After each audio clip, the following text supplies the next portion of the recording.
There are entire states in America where you could drive for hours and barely see another human being.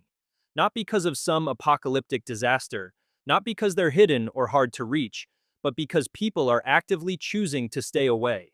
We're talking about states with breathtaking landscapes, mountain ranges that look like movie sets, and lands so vast you could get lost for days. Yet the population numbers, they're plummeting, and the reasons why might shock you more than you think. Today, we're diving deep into the 9 emptiest states in America, the places where for sale signs outnumber residents, where entire towns feel frozen in time, and where the American dream hits a wall made of ice, isolation, and economic reality. Some of these states are dealing with weather so extreme it's basically a full-time job just to survive. Others are bleeding young people faster than they can replace them. And one state on this list, the numbers are so low it makes you wonder if anyone's left at all. By the end of this video, you'll understand why these states can't hold on to people, why families are packing up and leaving, and why, despite all their natural beauty, these places remain America's best-kept secrets, for better or worse. The countdown starts now, and trust me, number 1 is going to blow your mind. Number 9, New Hampshire, where beauty comes with a price tag. Let's kick things off with a state that sounds like it should be packed. New Hampshire, mountains, lakes, fall colors so stunning they make Instagram filters look lazy. This place has it all, right? So why are only about 1.4 million people living across its 9,300 square miles? Here's the thing, New Hampshire is beautiful, sure, but living here, that's a whole different story. And it starts with one brutal truth. It's expensive, like really expensive. The median home price sits around $400,000. That's higher than most of the country. And we're not talking mansions here, we're talking average homes in average towns. But wait, you're thinking, doesn't New Hampshire have no income tax? Yeah, it does, and no sales tax either. Sounds great, right? Until you realize the state makes up for it with sky-high property taxes. So that dream of saving money by moving to tax-free New Hampshire, it evaporates faster than morning fog on Lake Winnipesaukee. And it's not just housing. Everything costs more here. Utilities, healthcare, groceries, you name it. The cost of living is consistently higher than the national average. For a lot of families, especially young ones just starting out, that's a deal breaker. You can admire the White Mountains all you want, but when you're choosing between rent and literally anything else, the mountains don't pay the bills. Then there's the job situation. New Hampshire's economy leans heavily on manufacturing, tech, and tourism. But here's the problem, the job market is narrow. Really narrow if you're not in one of those specific fields, good luck finding opportunities. The median household income is around $77,000, which sounds solid. But when you factor in those property taxes and the overall cost of living, it doesn't stretch as far as you'd think. And for young professionals? Forget it. Most of them bail. They head to Boston, an hour south, where the job market is massive and the salary potential is way higher. Or they go to New York, or literally anywhere with more career options. New Hampshire ends up being a place people visit on weekends, not where they build their futures. Now let's talk about the weather, because this is where things get rough. New Hampshire winters are no joke. We're talking temperatures that regularly drop below zero. Snow totals over 70 inches a year, and if you live in the rural parts, which is most of the state, getting snowed in isn't a rare event. It's just winter. Roads get icy, commutes get dangerous, and if you're not someone who grew up driving in snow, it's terrifying. Plus, the state's elevation means summers are short. Like blink and you miss it short. You get maybe 3 months of warm weather, and then it's back to cold. For people used to milder climates, that's hard to adjust to. But here's the kicker. Even with all these challenges, New Hampshire ranks high in safety, education, and healthcare. The communities are tight-knit. Crime is low, schools are solid, so it's not like the state is falling apart. It's just hard. Living here requires a specific kind of resilience. And most people, especially younger generations craving excitement and opportunity, just aren't interested. So New Hampshire stays beautiful and empty, a postcard state that people admire from a distance but never quite commit to. And honestly, that's probably not changing anytime soon. Let's head west to Nebraska, the Cornhusker State, home to endless plains, college football fanatics, and about 1.9 million people spread across 77,000 square miles. That's roughly 25 people per square mile. For context, New Jersey has over 1,200 people per square mile. Yeah, Nebraska's empty. But why? What's keeping people away from a state that's affordable, safe, and full of wide open spaces? Let's start with the obvious. It's boring. I'm sorry, Nebraska, but someone's gotta say it. Unless you're deeply passionate about agriculture, there's not a lot happening here. The economy is dominated by farming, ranching, and energy, corn, cattle, and oil. That's pretty much the playbook. And while those industries are important and profitable, they don't create diverse job opportunities. If you're not working in agriculture or construction, your options shrink fast. Lincoln, the state capital, has some education and healthcare jobs. Omaha's got a bit more going on with finance and tech. But outside those two cities, good luck.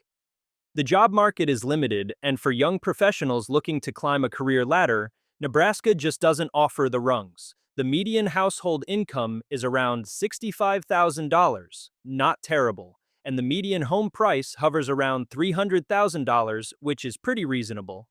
But here's the thing. Affordability alone doesn't make people move somewhere. You need jobs, culture, things to do, and Nebraska, as much as it tries, struggles on all three fronts. Then there's the weather. Oh, the weather. Nebraska sits smack in the middle of Tornado Alley.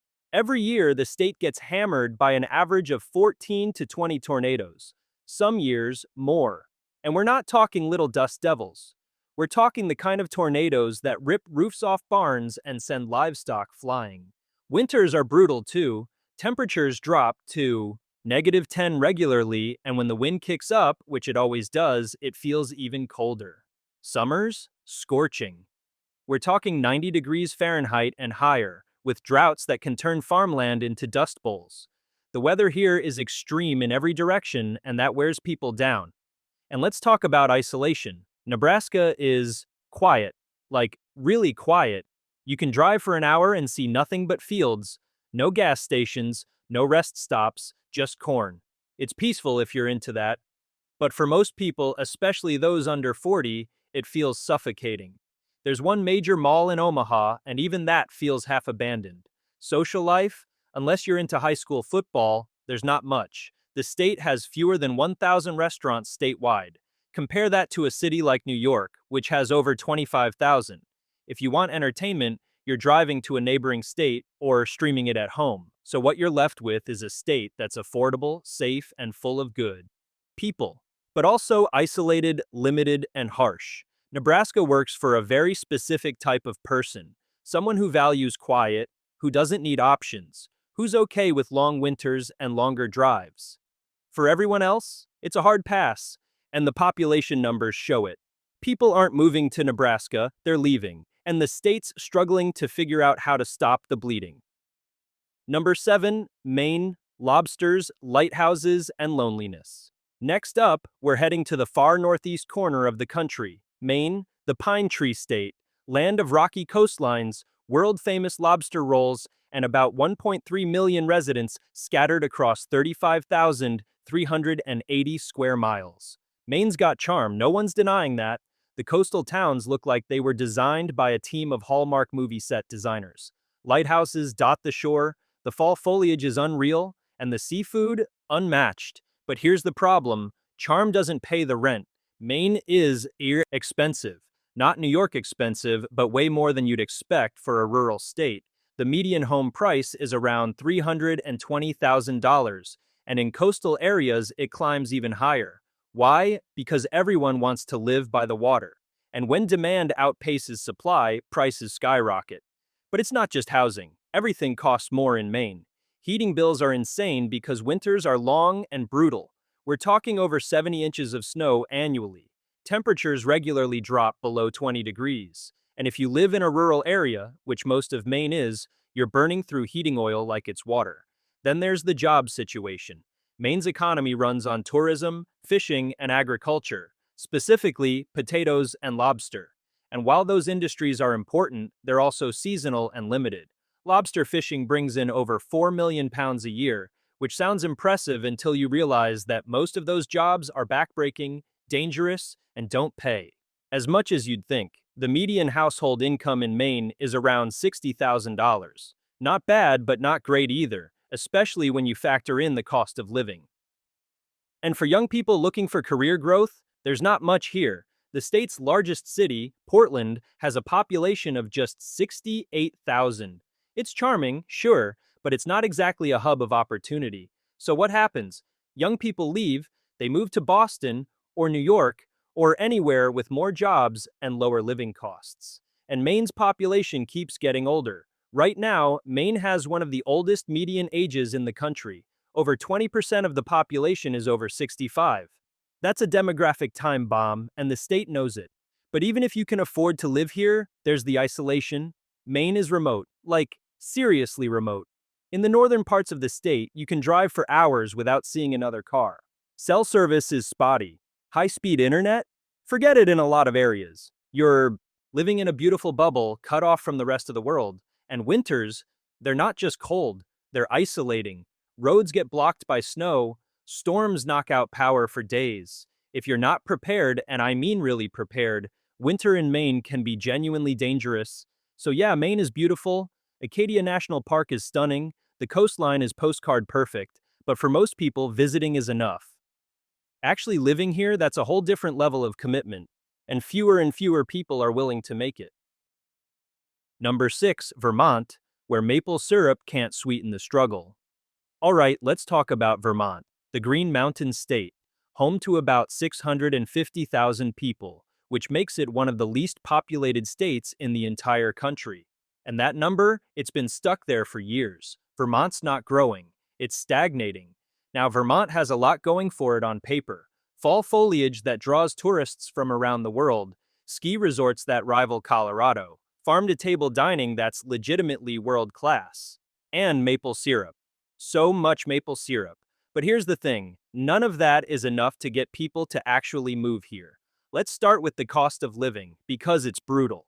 The median home price in Vermont is around $370,000. For a state that's mostly rural, that's shockingly high. And it's not like these are luxury mansions. We're talking average homes in average towns. The reason? Limited housing stock and strict zoning laws. Vermont makes it really hard to build new housing, which drives prices up. But it's not just housing, everything is expensive in Vermont. Groceries, utilities, healthcare, you name it.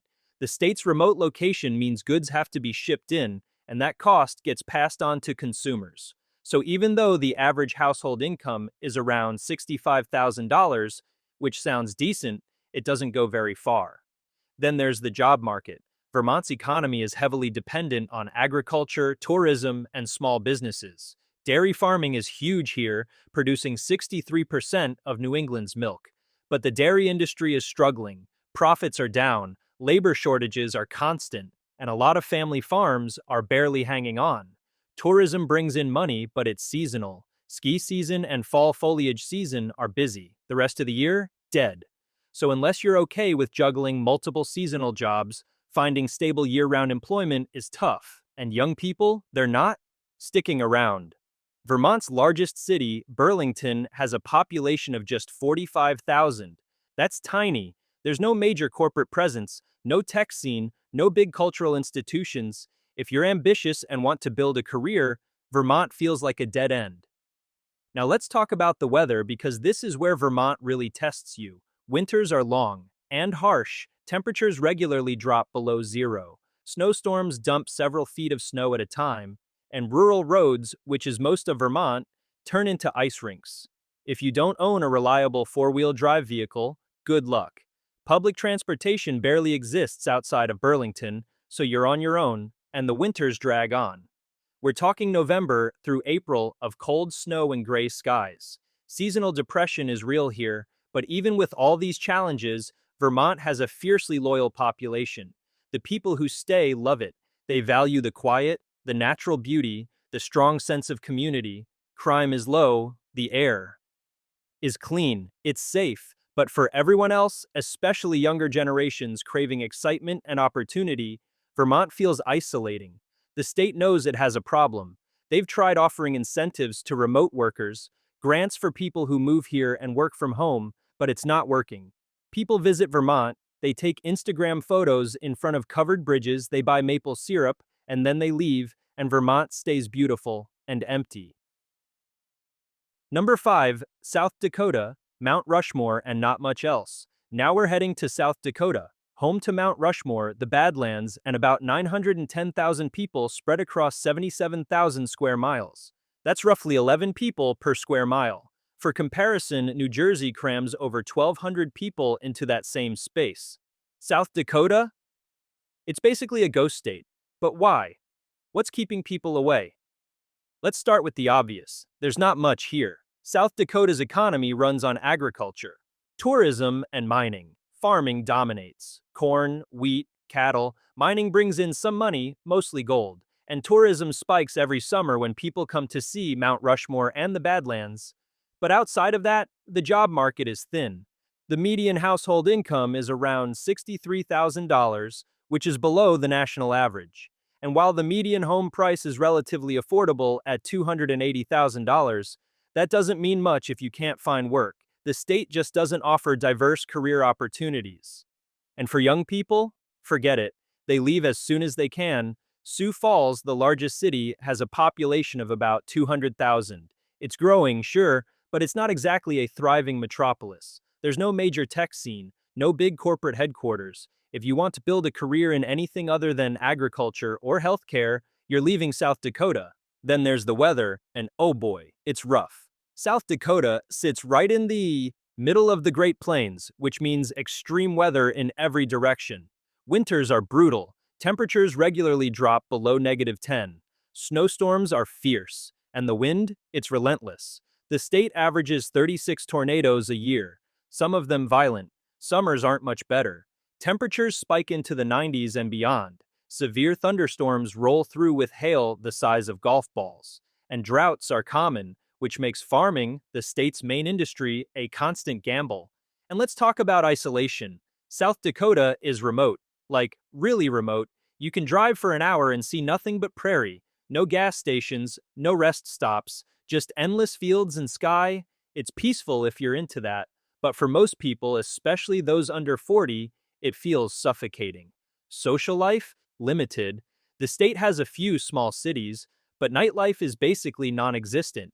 Entertainment options are sparse. If you want to do anything, you're driving long distances. High-speed internet is patchy outside of urban areas. Cell service drops constantly. So what you're left with is a state that's affordable and safe, sure, but also isolated, harsh, and limited. South Dakota works for a very specific type of person, someone who values space and quiet over convenience and opportunity. For everyone else, it's a hard pass. And the tourism angle only goes so far. People visit Mount Rushmore, they take their photos, they explore the Badlands, and then they leave because visiting is one thing. Living here, that's a whole different level of commitment. Next up, North Dakota. The state that most people forget exists until someone mentions the Bakken oil boom. With a population of just 780,000 spread across 70,000 square miles, North Dakota is one of the emptiest states in America. And honestly, it's not hard to see why. Let's start with the economy because it's a roller coaster. North Dakota's fortunes rise and fall with the oil industry. When oil prices are high, jobs flood in. Towns like Williston explode with workers. But when prices drop, everything collapses. Jobs disappear, people leave, ghost towns form.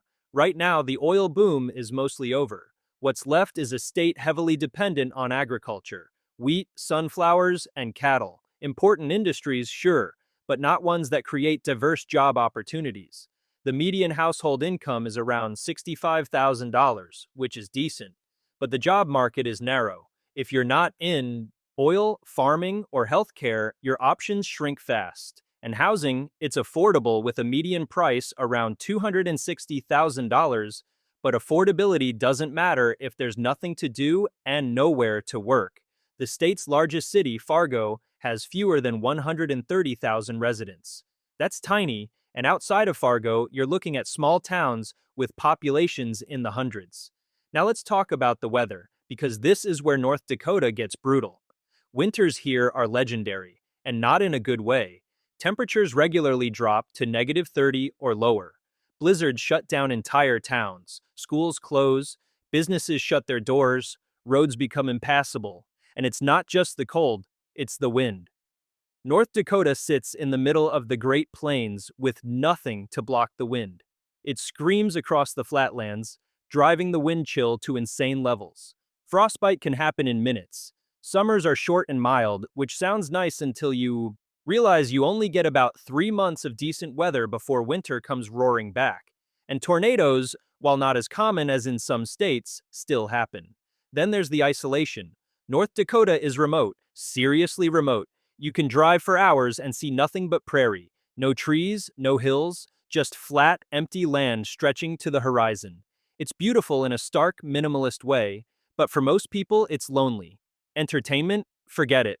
The state has fewer than 1,000 restaurants. Nightlife is non-existent outside of a few college bars in Fargo.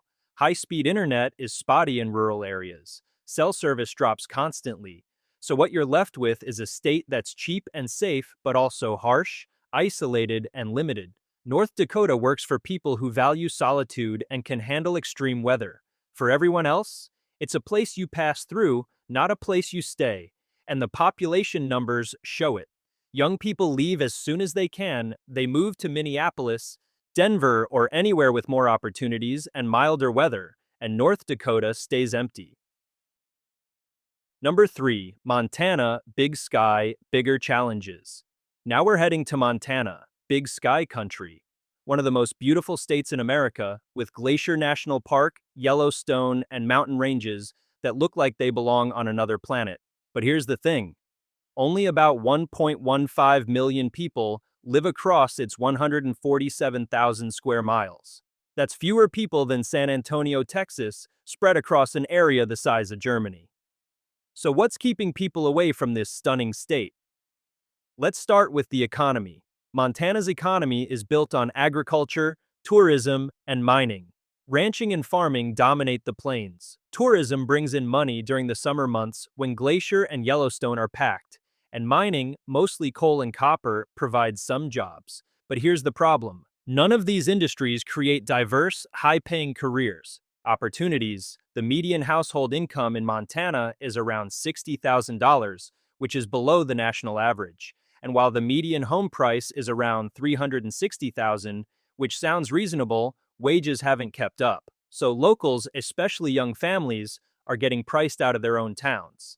And it's not just locals feeling the squeeze. Out-of-state buyers, mostly from California and other high-cost states, are swooping in and driving up prices. They buy second homes, vacation properties, and ranches. Sounds great for sellers. Terrible for everyone else trying to afford housing. Then there's the job market. Outside of Billings, Missoula, and Bozeman, opportunities are scarce. If you're not working in agriculture, healthcare, or hospitality, good luck. And for young professionals looking to climb a career ladder, Montana doesn't offer the rungs. Now let's talk about the weather, because this is where Montana gets serious. Winters are brutal. Temperatures regularly drop below -20 in many parts of the state. Towns like Havre see snow from October through April. Blizzards shut down roads. Power outages are common. And if you live in a rural area, which is most of Montana, you can get snowed in for days. Summers are beautiful, sure, but they bring wildfires, big ones. Every year, thousands of acres burn across the state. The smoke chokes the air for weeks, and if you live near a wildfire zone, which many people do, it's terrifying. Then there's the wildlife. Montana has one of the largest grizzly bear populations in the lower 48 states. About 1,800 bears roam the forests and mountains. Beautiful? Yes. Dangerous? Also yes. Hiking alone without bear spray is basically asking for trouble. And let's talk about isolation. Montana is remote, really remote. Cell service is spotty. High-speed internet is rare outside of cities. If you live in a rural area, you're on your own. The nearest grocery store might be an hour away. Emergency services? Even longer. So what you're left with is a state that's stunningly beautiful but incredibly challenging to live in. Montana works for a very specific type of person. Someone who values solitude, can handle extreme weather, and doesn't need modern conveniences. For everyone else, visiting is enough, and the state knows it. Young people are leaving in droves. They move to Seattle, Denver, or anywhere with better jobs and milder weather. And Montana stays beautiful, empty, and stuck. Number 2, Wyoming, the least populated state in America. All right, we're almost at the top, and number 2 is Wyoming, the least populated state in the entire country, with just over 580,000 people spread across 97,000 square miles. Wyoming has only about 6 people per square mile. That's insanely sparse. But why? Wyoming's got everything on paper: Yellowstone National Park, the Grand Tetons, endless outdoor recreation. So why can't it attract or keep people? Let's start with the economy because it's a mess. Wyoming's economy is almost entirely dependent on natural resources: coal, oil, and natural gas. When commodity prices are high, Wyoming does well, jobs are plentiful, revenue flows, but when prices drop, everything collapses. The state's budget tanks, jobs disappear, and people leave. Right now, Wyoming's in a rough spot. The coal industry is dying, oil and gas are volatile, and the state hasn't diversified. The median household income is around 64,000, which sounds okay, but outside of energy and agriculture, there are almost no career options. Cheyenne, the state capital, has a population of just 65,000. Casper, the second largest city, has about 59,000. These aren't thriving urban centers, they're small towns with limited amenities. No major tech companies, no big corporate headquarters. If you want to build a career in anything other than energy or ranching, you're leaving Wyoming. Then there's the isolation. Wyoming is remote, seriously remote. You can drive for hours and see nothing but sagebrush and antelope. No gas stations, no rest stops, just open land. It's beautiful in a stark, lonely way. But for most people, it's isolating. Public transportation doesn't exist. You need a car to get anywhere, and distances are massive. Driving from one town to the next can take hours. High-speed internet is rare outside of cities. Cell service drops constantly. Now let's talk about the weather because it's harsh. Winters are long and brutal. Temperatures regularly drop below zero. The state averages about 50 inches of snow annually, and in mountain areas, much more. Snowstorms can shut down highways for days. And the wind, oh, the wind. Wyoming is one of the windiest states in America. It's relentless. It makes the cold feel even colder. It damages buildings. It makes driving dangerous, especially in winter. Summers are short and can be hot, often hitting 90 degrees Fahrenheit or higher. But they're also unpredictable. You can get snow in June. It's that kind of place. So what you're left with is a state that's beautiful, affordable, and safe, but also isolated, harsh, and economically unstable. Wyoming works for people who value wide-open spaces and don't need modern conveniences. For everyone else, it's a hard pass, and the population numbers prove it. Young people leave as soon as they can. They move to Denver, Salt Lake City, or anywhere with more opportunities, and Wyoming stays empty. Number 1, the emptiest, most isolated, most challenging state to live in, Alaska. Alaska is massive. It's over twice the size of Texas, 663,000 square miles, but only about 740,000 people live there. That's roughly one person per square mile. For comparison, Columbus, Ohio, has a bigger population than the entire state of Alaska. Let that sink in. So why is the largest state in America also one of the least populated? Because living in Alaska is hard, like genuinely life or death hard. Let's start with the weather, because it's insane. In the northern parts of Alaska, temperatures can drop to -60 Fahrenheit. Not -6, -60. That's cold enough to freeze exposed skin in seconds. Cold enough that cars won't start. Cold enough that going outside without proper gear is a death sentence. And it's not just the temperature, it's the darkness. In winter, some parts of Alaska experience 24 hours of darkness. The sun doesn't rise for months, and that does something to you. Seasonal depression is rampant, suicide rates are high, people struggle. Then, in summer, the opposite happens. The sun barely sets. You get 22 hours of daylight, which sounds amazing until you realize you can't sleep. Your body's internal clock gets completely messed up.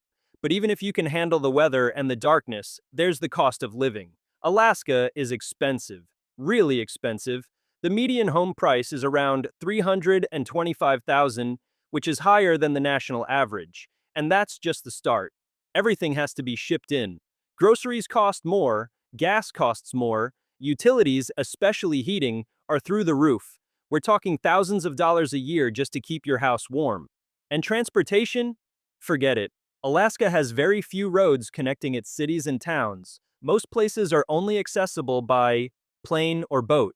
That means travel is expensive and unpredictable. Weather delays are constant, flights get canceled, you can get stuck for days. Then there's the job market. Alaska's economy is heavily dependent on oil. When oil prices are high, the state does well, but when prices drop, everything collapses. The oil industry is volatile and Alaska's entire economy rides on it. The average household income is around 75,000, which sounds decent. But when you factor in the cost of living, it doesn't stretch far. And outside of oil, fishing, and tourism, job opportunities are limited. And let's talk about isolation. Alaska is remote, seriously remote. The nearest hospital might be hours away by plane. Emergency services are limited. If something goes wrong, you're on your own. Wildlife is another challenge. Alaska has bears, lots of bears. Grizzlies, black bears, polar bears, moose, which are actually more dangerous than bears, and wolves. Living in Alaska means accepting that you share your space with predators. So what you're left with is a state that's stunningly beautiful, yes. Glaciers, mountains, the northern lights, it's breathtaking. But it's also harsh, expensive, isolated, and unforgiving. Alaska works for a very specific type of person, someone who values rugged independence and can handle extreme conditions. For everyone else, visiting is enough. Living there, that's a whole different level of commitment, and most people just aren't willing to make it. The bottom line. So there you have it, the 9 emptiest states in America, 9 places where natural beauty and harsh reality collide, where housing might be cheap but living isn't easy, where the population is shrinking and the future feels uncertain.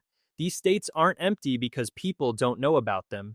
They're empty because people know exactly what living there means. Extreme weather, limited opportunities, isolation. And for most, that's just too much. But here's the thing. These states aren't going anywhere. They're still here, still beautiful, still full of potential. The question is, will they ever figure out how to make people stay? Or will they remain America's best-kept secrets, admired from a distance, but never quite called home? Drop a comment and let me know. Would you ever consider moving to one of these states, or are you perfectly happy staying right where you are, far away from -60-degree winters and towns with 6 people per square mile?